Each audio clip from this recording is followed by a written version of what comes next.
Have you ever wondered how to land a job at Impetus? Well, today I am spilling all the secrets.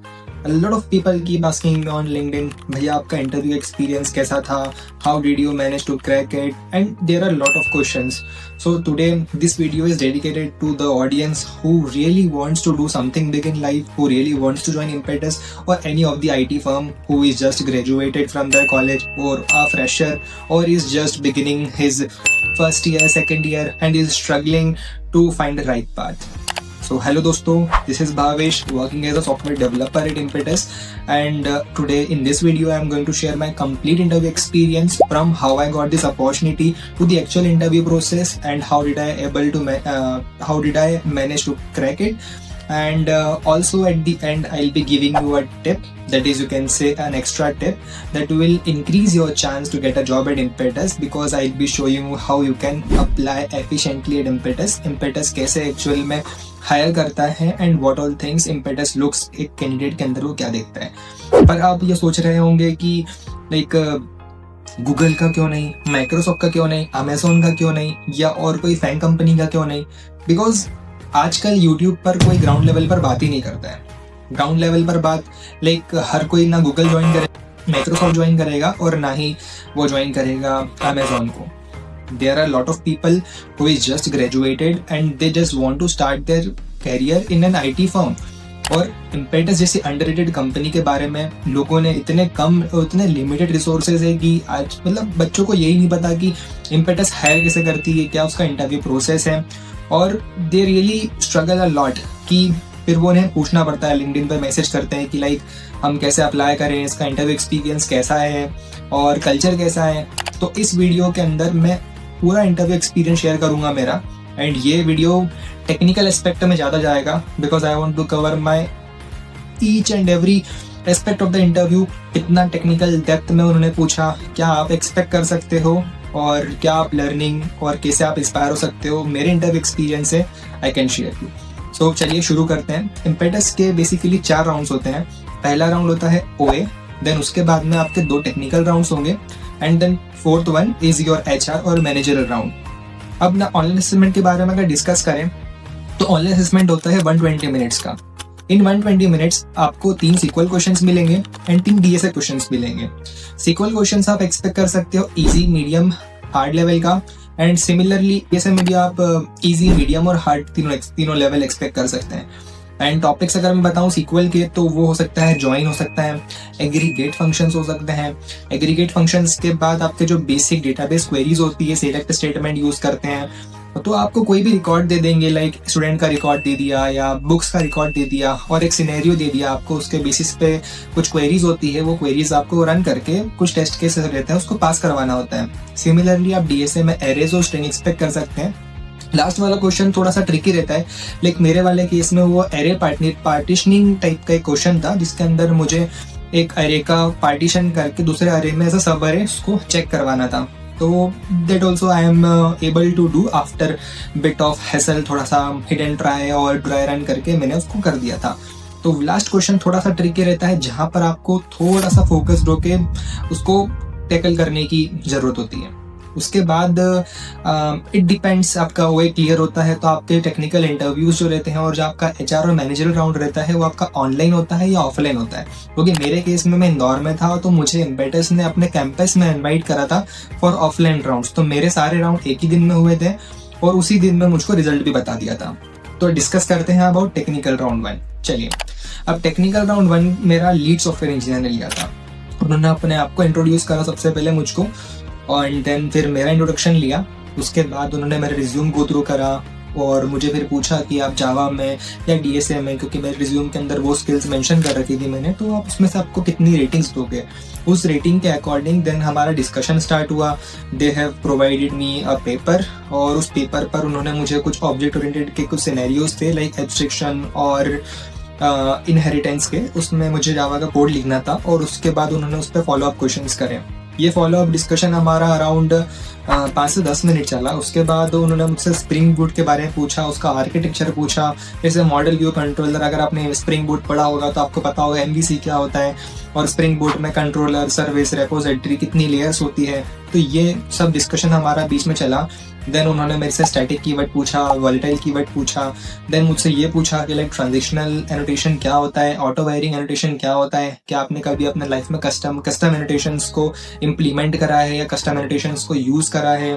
तो ये basic questions हमारे बीच में discussion चला, around half an hour ये हमारा discussion चला। उन्होंने इसी बीच में मुझको एक सीक्वल का क्वेश्चन दिया, जो मतलब 2 टेबल के बीच में ज्वाइन करके मुझे कुछ एग्रीगेट फंक्शंस के थ्रू डेटा रिट्रीव करना था। और उसके बाद डीएसए क्वेश्चन दिया था उन्होंने मुझको, जो कि एक बाइनरी स्ट्रिंग के ऊपर था, 0-1 की स्ट्रिंग थी, और मुझे बेसिकली उसमें कुछ मैनिपुलेशंस करके उनको एंड रिजल्ट देना था। और उसके बाद उसी क्वेश्चन को उन्होंने मुझे थोड़ा कस्टमाइज करवाया टू सम स्पेसिफिक सिनेरियो, और वो भी मतलब मैं after bit of dry run I was able to do it. उसके बाद में अगर मैं बताऊं तो मेरे पास में AWS का सर्टिफिकेट था, like I am a certified AWS solution architect associate. So हमारा डिस्कशन उसके ऊपर चला, like how I got that certificate, और VPC क्या होता है, IP subnetting, API gateway, CDN। तो हमारा डिस्कशन कुछ ये ऑप्शनल था, like it was my expertise, so that's why I wanted him to discuss about this. तो हमारे बीच में इसके बारे में डिस्कस हुआ, और लास्टली फिर हम लोग थोड़ा मल्टी थ्रेडिंग की तरफ चले गए। मल्टी थ्रेडिंग में हम लोगों ने कैसे उसका रियल लाइफ में यूज़ होता है, और जावा में कैसे मल्टी थ्रेडिंग हम लोग एक्चुअल में इम्प्लीमेंट करते हैं, और जैसे मेथड्स होती है, लाइक नोटिफाई मेथड होती है, ज्वाइन मेथड होती है थ्रेड के अंदर, तो उसके बारे में हमारा डिस्कशन हुआ। तो ये हमारा इंटरव्यू अराउंड 1.5 आवर चला था। उसके बाद में हम लंच के लिए चले गए थे। Then after lunch I got invited for the second round, और सेकंड राउंड सिर्फ उन्हीं बच्चों का लिया था जो कि फर्स्ट राउंड क्लियर कर चुके थे। सेकंड राउंड में मैं गया तो interviewer was very friendly. He first introduces me with his introduction, and I was like कि अरे वाह, मतलब थोड़ा सा अगर सामने वाला अपन को अच्छा फील करवाता है तो यू विल बी लाइक कि नहीं यार, मतलब इतना टेंशन लेने की बात नहीं होती है। उसके बाद फिर उन्होंने मेरे से अपना इंट्रोडक्शन लिया। जब फिर मैंने अपना इंट्रोडक्शन दिया उनको, तो लाइक कंफर्टेबल मतलब एक एनवायरनमेंट बन गया था कि ठीक है, I can easily manage this things. Because interviews जब आपके बैक टू बैक इंटरव्यूज होते हैं तो आपके मन में बहुत सारे थॉट्स, बहुत सारे मतलब चीज़ें चलती रहती, जो आपको लाइक उस चीज़ को आपको मैनेज करना आना चाहिए। लॉट ऑफ पीपल अपने लिए उस चीज़ को एक प्रॉब्लम की तरह देखते हैं, और वो खुद ही अपने आप में लाइक ये समझ नहीं पाते हैं कि हम अपने थॉट्स को कैसे कंट्रोल करें। तो वो सामने वाले के क्वेश्चन का कुछ उल्टा ही जवाब दे देते हैं। उल्टा जवाब इन द सेंस कि उन्हें वो चीज़ पता होती है कि क्वेश्चन मैं कैसे सॉल्व करूँगा, या इस चीज़ को मैं कैसे सामने वाले को एक बेटर वे में बता पाऊँगा, रिप्रेजेंट कर पाऊँगा, पर वो अपने आप में स्टक हो जाते हैं और वो बता नहीं पाते। तो मेरा जो इनिशियल इंटरेक्शन हुआ था वो है डायरेक्टर ऑफ इंजीनियरिंग, जो कि मुझे उस समय नहीं पता था। जब मैं इंटरव्यू दे के बाहर गया HR राउंड में, तो मुझे HR ने बोला कि तुम्हारा जो सेकंड इंटरव्यू लिया था वो डायरेक्टर ऑफ इंजीनियरिंग ने लिया था।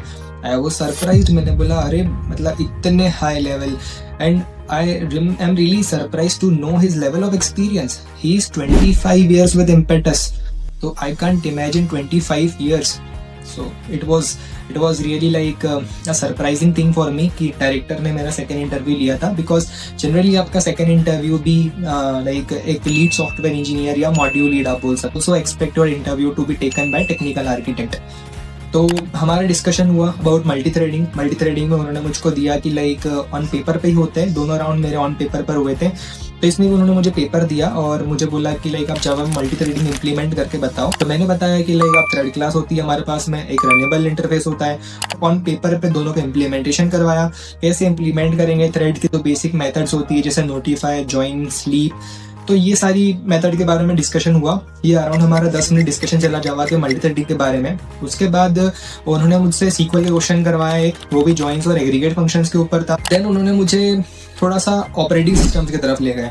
ऑपरेटिंग सिस्टम में हमारा डिस्कशन हुआ अबाउट मेमोरी मैनेजमेंट, कि ऑपरेटिंग सिस्टम एक विंडो ऑपरेटिंग सिस्टम है या कोई सा भी ऑपरेटिंग सिस्टम के बारे में बात बताएं तो वो अपने अंदर मेमोरी कैसे मैनेज करता है। अब जैसे अगर आपने इंजीनियरिंग बीटेक करा होगा तो आपको OS सब्जेक्ट आता है। It was around in 4th semester I guess. तो उसमें मेमोरी मैनेजमेंट होता है जहाँ पर हम OS के बारे में सीखते हैं कि OS कैसे हमारे कंप्यूटर के अंदर मेमोरी को मैनेज करता है, कैसा फ्रेगमेंट्स को डिवाइड करता है, फ्रेमिंग क्या होती है। तो ये सारी चीज़ें डिस्कस हुई हमारे बीच में। देन उसके बाद उन्होंने मुझे एक कंडीशन दी जो कि एक बेसिकली डेडलॉक को रिप्रेजेंट करता था, और उन्होंने मुझे बताया कि अगर मेरे पास में डेडलॉक जैसी सिचुएशन आ गई in case in real life तो कौन सी एल्गोरिथम मैं यूज़ कर सकता हूँ उसको अवॉइड करने के लिए। तो मैंने बैंकर्स एल्गोरिथम बताया उनको and he was really satisfied with the answer. तो हमारा डिस्कशन चला। उसके बाद वापस हम लोग गए DBMS के ऊपर एसिड प्रॉपर्टीज़ के बारे में डिस्कशन हुआ। देन सीक्वल क्वेरी में उन्होंने मुझे ग्रुप बाय पर बताया कि लाइक आप ग्रुप बाय और एग्रीगेट फंक्शंस को कैसे और किस सिनेरियो में यूज़ कर सकते हो, और अगर आप ग्रुप बाय यूज़ करते हो किसी भी क्वेरी के अंदर तो आप सिलेक्ट स्टेटमेंट के साथ आप कौन से फंक्शंस यूज़ कर सकते हो। लेकिन अगर हम ग्रुप बाय जिस पे लगाते हैं हम सिर्फ उसी को हम सिलेक्ट में यूज़ कर सकते हैं। उसके अलावा अगर हम किसी भी एट्रीब्यूट को यूज़ करते हैं तो हमको उस एट्रीब्यूट के साथ एग्रीगेट फंक्शन को अपेंड करना पड़ता है या इंट्रोड्यूस करना पड़ता है। हमारा इसी के बीच में डिस्कशन चला, कुछ सिनेरियो पे डिस्कशन हुआ। देन उसके बाद में हम लोग स्प्रिंग बूट की तरफ गए। स्प्रिंग बूट पर मॉडल व्यू कंट्रोलर का डिस्कशन हुआ, जो कि मेरे साथ फर्स्ट इंटरव्यू में ऑलरेडी हो चुका था। यहाँ पर एक चीज़ एक्स्ट्रा हुई कि लाइक मुझे रेपोजिटरी के बारे में ज़्यादा डिटेलिंग के बारे में क्वेश्चन हुए। लाइक जैसे कि अगर आप स्प्रिंग बूट से थोड़ा बहुत भी फेमिलियर होते हैं तो स्प्रिंग बूट के अंदर आप लोगों को रेपोजिटरी पता होगा कि रेपोजिटरी क्या काम करती है। रेपोजिटरी का मेन फंक्शन होता है आपके डेटाबेस से इंटरेक्शन करना using ORM। ORM basically object relation mapping होती है। तो ऑब्जेक्ट रिलेशन मैपिंग के थ्रू लाइक आपको सीक्वल क्वेरीज के ऊपर इतना फोकस ना होते हुए उसको एब्स्ट्रैक्ट रखते हुए you will be focusing on Java code mainly. तो स्प्रिंग बूट रेपोजिटरी का फंक्शन ये होता है कि अगर आपको आपके डेटाबेस से कुछ बेसिक इन्फॉर्मेशन फेच करना है, सपोज आपके पास में स्टूडेंट का रिकॉर्ड है और स्टूडेंट के रिकॉर्ड में से आपको नेम फाइंड करना है तो आप यूज़ कर सकते हो फाइंड बाय नेम। अगर आपको स्टूडेंट निकालना है by ID you can search find by ID, या आपको एक स्कूल के सारे स्टूडेंट चाहिए तो you can use find by school. So this will give you the complete details about students. आपको क्वेरी के ऊपर वर्क नहीं करना है, you just have to provide repository a detail that आप किस एट्रीब्यूट के अक्रॉस फिल्टरिंग करना चाहते हैं आपके डेटाबेस में, और उससे आप फिल्टरिंग कर पाओगे। तो उनका क्वेश्चन ये था कि लाइक आप कैसे स्प्रिंग बूट ये बिलीव करता है या स्प्रिंग बूट को कैसे पता चलता है कि कौन सी क्वेरी को किस मेथड के साथ में आपको इंटीग्रेट करना है, कैसे आपको लिंक करना है, किसे वो स्प्रिंग बूट इंटरनली क्वेरी करता है डेटाबेस में, because you don't have to worry about querying. आपको एक सीक्वल क्वेरी नहीं लिखनी पड़ती है, आप स्प्रिंग बूट में एट क्वेरी एनोटेशन लगा के क्वेरी लिख सकते हैं। पर उसके अलावा अगर हम क्वेरी नहीं लिखते हैं तो वो एक इंटरफेस होता है। अब उस इंटरफेस का इम्प्लीमेंटेशन अगर हम नहीं प्रोवाइड करते हैं तो वो इम्प्लीमेंटेशन कहाँ से लाता है और कैसे उसको क्वेरी करता है। तो उनका बेसिकली ये कॉल था, जो कि I was bit like 50-50 with my answer. मैंने उनको आंसर करा था अपनी अंडरस्टैंडिंग के अकॉर्डिंग, पर उन्होंने मुझे रिकमेंड करा कि like he was satisfied with my answer but he recommend me to read about this. And उसके बाद में हमारा एक DSA क्वेश्चन के ऊपर उन्होंने मुझे डिस्कशन करवाया। वो DSA क्वेश्चन था लाइक जैसे अगर आपने मैक्सिमम फ्रीक्वेंसी एलिमेंट्स को फाइंड करा होगा एक एरे में, तो उनका क्वेश्चन था कि मैक्सिमम फ्रीक्वेंसी पहले आप फाइंड करो, उसके बाद में आप उस एरे को अरेंज करो in highest frequency to lowest frequency, कि किस एलिमेंट की हाईएस्ट फ्रीक्वेंसी है वो पहले पे आएगा एंड देन उसके बाद में जिसकी लोवेस्ट फ्रीक्वेंसी है वो एंड में आएगा।